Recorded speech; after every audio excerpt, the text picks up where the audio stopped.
Thierry Damerval, président directeur général de l'Agence nationale de la recherche.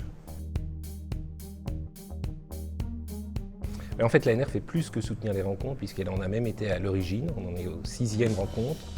À l'origine, un appel à projet lancé par l'ANR spécifiquement sur la création, c'était un pari et qui a eu un très grand succès.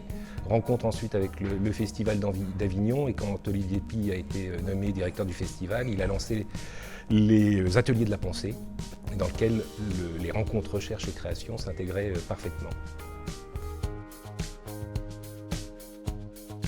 Alors d'abord, il y a un lien, une vraie complicité entre le Festival d'Avignon et l'ANR sur la préparation de ces rencontres, ce qui fait que le thème choisi est complètement cohérent avec le thème du festival. Après le lien, il y a beaucoup de points communs en fait entre démarche scientifique et démarche artistique. Dans les deux cas, le chercheur comme le créateur porte un regard sur le monde, avec des lunettes différentes, des prismes différents, mais qui tous les deux nous éclairent. Ensuite, dans les deux cas, il y a aussi la volonté d'échanger, de communiquer, de faire part des découvertes ou des créations au public. Il y a aussi dans les deux cas la volonté d'une liberté de pensée, liberté d'expression. Et en fait, on voit qu'on a beaucoup de recherches qui s'enrichissent de démarches artistiques. Il y a beaucoup de recherches qui travaillent sur la démarche artistique et réciproquement. Il y a beaucoup de travaux de recherche où il y a une interaction très forte entre des artistes et des chercheurs. Je vais prendre un exemple sur la musique, l'influence de la musique sur le fonctionnement du cerveau, avec des recherches qui montrent même que la pratique musicale permet de corriger des défauts comme la dyslexie par exemple. Après, autre exemple complètement différent, mais où il y a une forte interaction, il se trouve que la Comédie Française est le seul théâtre qui ait gardé toutes les archives administratives de l'Ancien Régime. Et donc là aussi, il y a un énorme travail d'interaction avec la Comédie Française pour explorer cette masse de données absolument fabuleuse qui recense toutes les pratiques du public, le numéro des places, le prix des places, la pièce regardée au XVIe, au XVIIe siècle. Oui, les sciences humaines et sociales, d'une part, font l'objet d'une priorité très forte depuis 2 ans, souhaitée par le gouvernement, avec des financements spécifiques qui renforcent assez considérablement et qui renforcent surtout ce qui est intéressant, l'interface entre des projets de sciences humaines et sociales et des projets en biologie, en intelligence artificielle. Donc cette interface, elle est considérablement renforcée, c'est vraiment une priorité.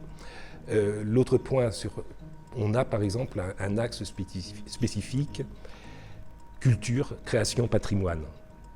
C'est 400 projets qui ont été financés sur cet axe, avec des choses très variées, la compréhension, l'origine du langage et origine du langage gestuel, avec la démonstration que, en fait, c'est le langage gestuel qui est avant le langage, qu'on ne pensait pas avant. On pensait généralement que l'apparition de l'anatomie vocale chez Homo sapiens, c'était ce qui avait permis le développement du langage. Non, en fait, chez nos ancêtres primates, le langage gestuel est à l'origine du langage. Donc ça a été des travaux importants qui associent les sciences humaines et sociales, les sciences du comportement, de l'imagerie par résonance magnétique nucléaire.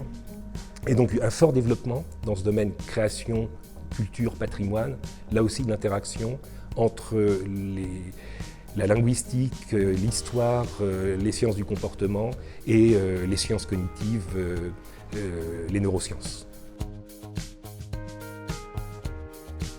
D'abord un énorme plaisir intellectuel, il faut le reconnaître, le dialogue entre des créateurs, des metteurs en scène et des chercheurs qui à nouveau ont des problématiques très proches et enrichissant pour les deux, extrêmement enrichissant pour les deux. On voit que la création de ce dialogue aura, et a déjà eu dans le passé, mais aujourd'hui je l'ai constaté sur les échanges qui ont eu lieu, de l'incidence sur les créations culturelles, les créations théâtrales, les créations chorégraphiques, et sur la démarche de recherche des chercheurs impliqués.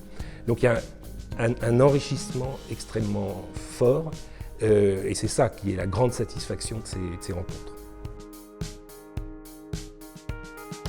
Une nouveauté cette année, c'est d'avoir une journée, un forum spécifique organisé conjointement entre le Festival d'Avignon, l'Agence nationale de la recherche et le CNRS. Pourquoi ? Dans nos missions, nous finançons de la recherche, nous avons aussi à les promouvoir, c'est ce que nous faisons avec ces rencontres. Le CNRS est un opérateur, fait les recherches, il était tout à fait naturel, et en particulier à l'occasion des 80 ans du CNRS, qu'on organise cette manifestation ensemble au service de la recherche et de la création.